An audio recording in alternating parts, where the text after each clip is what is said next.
Hi viewers, welcome back to USA Old Coins.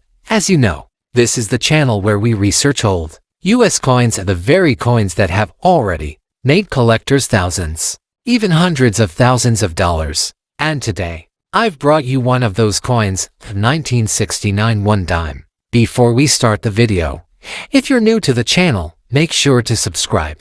And remember, like and share this video only if you find it truly useful. So now, let's get started with the story of the 1969 1 dime.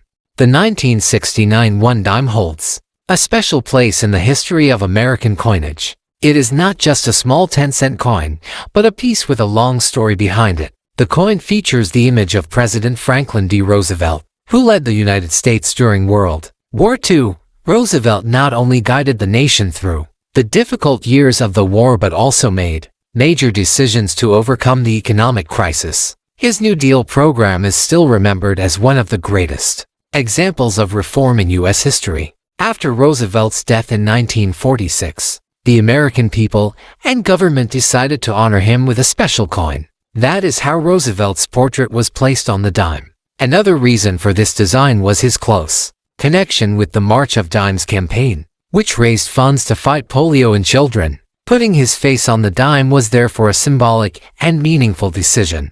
Now let's take a closer look at the design. The front side of the coin, known as the obverse, features Roosevelt's profile, with his face looking to the right. The fine details in his hair, the lines on his face, and the subtle features around his eyes show how carefully the designer created this portrait. Alongside, you'll see the word liberty, and just below it, the phrase "In God We Trust," a traditional motto found on U.S. coins. The most important detail on this coin is the date, 1969, for collectors. This number carries great meaning, because this year is connected with several types of minting errors and rare varieties.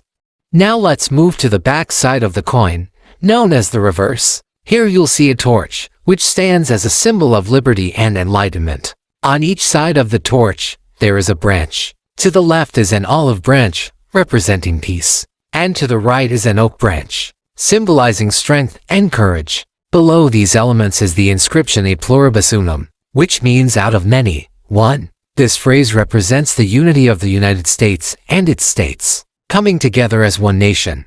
The 1969 dime was struck at 3 different mints: Philadelphia, Denver, and San Francisco. Most of the San Francisco coins were produced as proof sets, made specifically for collectors. The mint mark is located just to the right of Roosevelt's portrait. If you see a D, it means the coin was minted in Denver. An S indicates San Francisco. And if there is no mint mark at all, it was struck in Philadelphia. These small differences later become very significant for collectors. Sometimes the mint mark may be missing or appear faint, and that kind of coin can be worth thousands or even hundreds of thousands of dollars.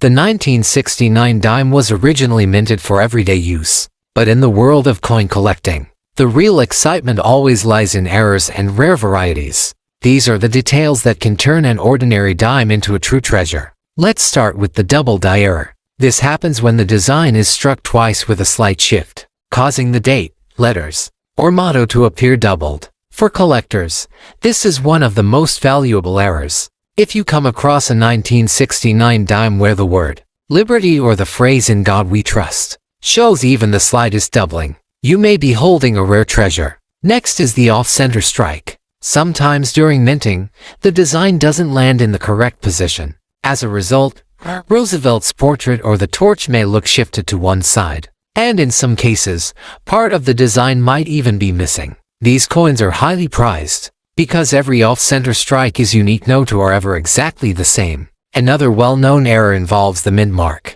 Normally, a 1969 dime will have a D for Denver, an S for San Francisco, or no mark for Philadelphia. But in some cases, the mint mark is missing or appears faint. For example, if you find a 1969 dime without a mint mark that isn't from Philadelphia, that would be an extremely rare error. There are also cases of wrong metal composition. After 1965, dimes were made from a copper-nickel blend, but occasionally, a 1969 dime was mistakenly struck on an older silver planchet left over from earlier production. If such a coin is discovered, its value can jump from hundreds to even thousands of dollars. Other collectible mistakes include bubble errors, clip flankets, and die breaks. A bubble error occurs when air gets trapped inside the metal, creating a raised bump on the coin's surface. A clip flanchet happens when part of the blank metal disc is cut off before striking, leaving a missing curved section along the edge.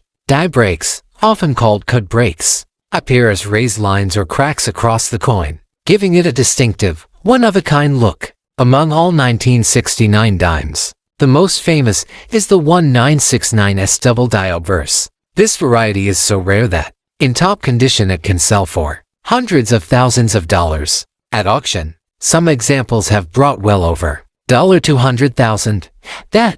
That's why collectors carefully examine every 1969 dime they find, hoping to discover this legendary error. These errors and varieties are like hidden treasures for coin enthusiasts. While a regular 1969 dime is worth only 10 cents, a rare error coin from the same year can be worth thousands or even hundreds of thousands of dollars. The value of a 1969 dime depends on its condition, which mint it came from, and whether it has any errors or rare features. In most cases, this coin is still worth just its face value of 10 cents in circulation, but the moment an error or special variety is involved, its market value can skyrocket. Let's start with the regular 1969 dime. If it's a common Philadelphia, Denver, or San Francisco issue that has been heavily circulated, it's not worth much, maybe 25 cents to $1. However, if that same coin is in pristine and circulated mint state condition, it could fetch anywhere from $20 to $30. Now let's talk about coins with errors. Off-center strike. 1969 dimes typically sell for between $50 and $100, but if the design is significantly misaligned, with a large portion of the date or portrait missing, the value can climb as high as $1,000. Clip flanchet dimes usually bring between $200 and $500, while coins with die breaks or cracks depend on the severity. If the break significantly alters the design, they too can sell in the hundreds of dollars. And then we come to the crown jewel, the 1969S double die obverse. This coin is considered a legend in the numismatic world. According to auction records, one example has sold for nearly $350,000, while others have crossed the $200,000 mark. This is why collectors carefully examine every 1969S dime they come across, because finding one could truly be a life-changing discovery. Proof set versions, minted in San Francisco for collectors, generally don't carry high value, but if a proof dime contains an error such as a double die or wrong planchet composition, it too can bring thousands of dollars at auction. Another key factor in market value is time. Coin prices often rise as demand grows. A coin worth $500 today might be worth $2,000 tomorrow. For this reason, collectors don't just see coins as a hobby, they also view them as an investment. The 1969 dime has appeared in many famous auctions, including heritage auctions, Stack's Bowers, and even eBay, where examples have sold for thousands of dollars. Stories often surface of ordinary people opening coin rolls and discovering a rare double die dime inside. These stories even make headlines in the news, inspiring other collectors to keep searching. So, it's no exaggeration to say that the 1969 dime is much more than just a common coin. For some, it's simply a small piece of change worth 10 cents, but for others, it can turn out to be a treasure worth hundreds of thousands of dollars. For collectors of the 1969 dime, the most important question is how to tell the difference between a rare coin and an ordinary one. At first glance, they may look identical, but with careful inspection, subtle details can appear that send the value skyrocketing. The first thing to check is the mint mark. If your coin has a D, it was struck in Denver, and S means San Francisco, and no mint mark at all indicates Philadelphia. Collectors always recommend checking this first, because sometimes the mint mark is missing or faint, and that missing mark alone can make a coin valuable. The second step is looking for errors. Every coin should be examined under a magnifying glass or jeweler's loupe. Pay close attention to the digits in the year 1969. If you notice any doubling, it could be a double die error. Also inspect the words, "Liberty" and "In God We Trust." Even slight doubling here can make the coin worth thousands, even hundreds of thousands of dollars. The third tip is to check the edges. Dimes normally have reeded or grooved edges. If you find cuts, missing sections, or incomplete lines, it could be a clipped planchet or another striking error. The fourth detail is luster and coloration. A regular dime has a consistent shine, but sometimes due to metal composition issues, the coin may show unusual tones like yellow, golden, or brown hues. Such differences can indicate rare varieties. The fifth step is market research. Collectors frequently track recent auction results on platforms like eBay, Heritage Auctions, or Katawiki. If prices for a certain era or variety are climbing, compare your coin to those listings. That way you'll know what your coin might be worth in today's market. The sixth and most important tip is to keep records. Label every coin with its date, mint mark, condition, and any special features. Use a notebook or digital spreadsheet to track everything. Once your collection grows to dozens or even hundreds of coins, this record keeping will help you identify and separate the rare pieces. Another essential point is authenticity. Many counterfeit coins exist in the market. If you believe you've found a valuable dime, it's wise to have it certified by a trusted grading service like PCGS or NGC. Not only will you gain assurance that the coin is genuine, but its graded status will also increase its value. Finally, collectors advise patience. Not every 1969 dime will be rare, but persistence pays off. For the average person, it's just a 10-cent coin. For a dedicated collector, it could be a hidden treasure.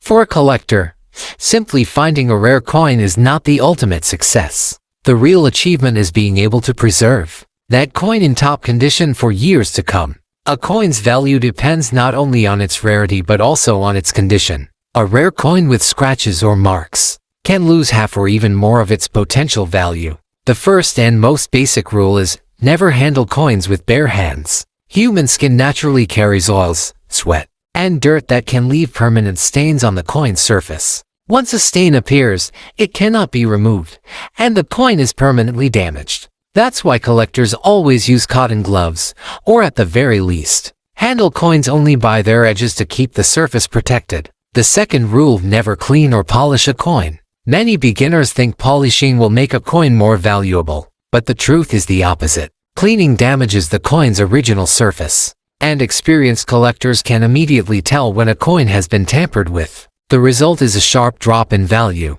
The natural luster of a coin is its true beauty. The third step is to use protective holders. The market offers many options, such as airtight cases, mylar holders, or coin albums. These protect coins from air and moisture while keeping them organized. If you own a valuable 1969 dime, the best option is to store it in an airtight holder. The fourth rule is proper storage. Always keep coins in a cool, dry environment with stable temperature. Excess heat or humidity can cause spotting, toning, or even corrosion. Serious collectors often use dehumidifier boxes or specialized coin cabinets for safe storage. The fifth tip is insurance and safe deposit boxes. If you own a coin worth thousands or even hundreds of thousands, like the 1969 S-double-die dime, keeping it at home could be risky. A safer option is to store it in a secure bank vault or insure it, so your investment remains protected against loss or damage. The sixth aspect is record keeping and organization.